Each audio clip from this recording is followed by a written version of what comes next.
नमस्कार दोस्तों, आपको हमारे चैनल पर स्वागत है। आज हम इस वीडियो में बताएंगे कि कुंती पुत्र कर्ण को क्यों मानते हैं सर्वश्रेष्ठ योद्धा। जानिए 11 कारण। तो इसे जानने के लिए वीडियो को अंत तक बने रहें और चैनल पर नए हैं तो कृपया चैनल को सब्सक्राइब करें। आइए जानते हैं। महाभारत में एक से एक योद्धा था। कर्ण से भी महान योद्धा बर्बरिक था, लेकिन उसे युद्ध करने का मौका ही नहीं मिला। अश्वत्थामा भी एक महान योद्धा था, लेकिन उसकी महानता तब समाप्त हो गई जब उसने सोते हुए पांडव पुत्रों को मार दिया। एकलव्य को भी महान माना जाता सकता है, लेकिन वह भी युद्ध नहीं लड़ा, तब उसकी महानता कैसे सिद्ध होती। द्रोण, भीष्म और श्रीकृष्ण को हम इसमें शामिल नहीं कर सकते हैं क्योंकि वे तो देवता थे। दरअसल कर्ण ही एक ऐसे सर्वश्रेष्ठ योद्धा थे जिन्होंने विपरीत परिस्थिति के बावजूद खुद को एक श्रेष्ठ योद्धा के रूप में स्थापित किया था, और वह भी धर्मसम्मत रूप से। आओ जानते हैं कर्ण के बारे में वे तथ्य जिनके कारण उन्हें महान योद्धा माना जा सकता है। 1. अर्जुन का साथ देने के लिए जगत के स्वामी थे, लेकिन कर्ण का साथ देने के लिए दुर्योधन ही था। अर्जुन पुनर्तः श्री कृष्ण पर आश्रित थे, जबकि इधर दुर्योधन खुद कर्ण पर आश्रित था। 2. कर्ण को द्रोण ने वह संपूर्ण शिक्षा नहीं दी जो उन्होंने पांडवों या कौरवों को दी थी। फिर भी कर्ण ने परशुराम से बची हुई शिक्षा छल से हासिल कर ली थी।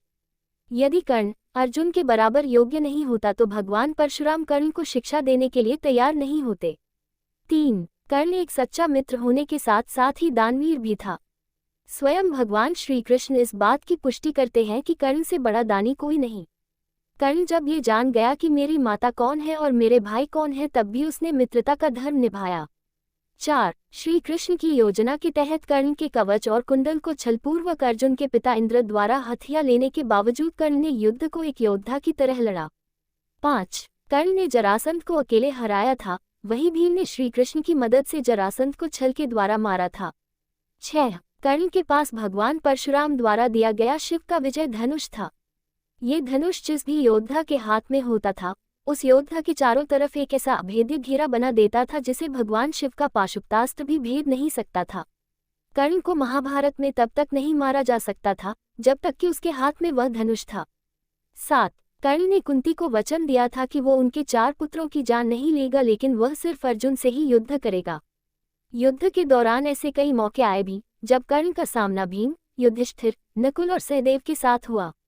वो चाहता तो उन सभी को मार सकता था, किंतु उसने ऐसा नहीं किया क्योंकि एक योद्धा का वचन ही उसके लिए सर्वश्रेष्ठ होता है। 8. जिस द्रुपद को 105 भाई मिलकर जीत नहीं पाए, उसे कर्ण ने दिग्विजय के दौरान अकेले ही हराया था।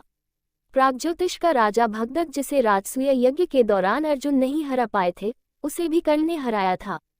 9. अश्वसेन बाण का संधान दोबारा न करना, ये भी श्रेष्ठता का प्रमाण है।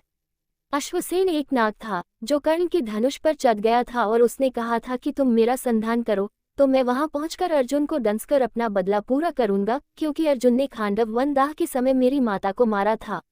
लेकिन कर्ण ने अश्वसेन को इनकार कर दिया था। 10. जब श्री कृष्ण ने कर्ण को ये बताया कि तुम पांडवों के सबसे बड़े भाई हो, तो कर्ण ने कहा कि हे कृष्ण, मेरी मृत्यु तक पांडवों को यह मत बताना कि मैं उनका बड़ा भाई हूँ, अन्यथा उनकी लड़ाई मेरे प्रति कमजोर पड़ जाएगी। कर्ण की यह बात सिद्ध करती है कि वह पांडवों के प्रति किसी भी षड्यंत्र में शामिल नहीं था, फिर भी युद्ध के सामने योद्धाओं की तरह ही लड़ा। 11. महाभारत के एक प्रसंगानुसार जब कर्ण के बाणों के प्रहार से अर्जुन का रथ कुछ इंच पीछे चला जाता है और कृष्ण उसकी प्रशंसा करते हैं, तब अर्जुन कहता है कि मेरे बाणों से कर्ण का रथ कई गज पीछे चला गया, तब आपने मेरी प्रशंसा नहीं की।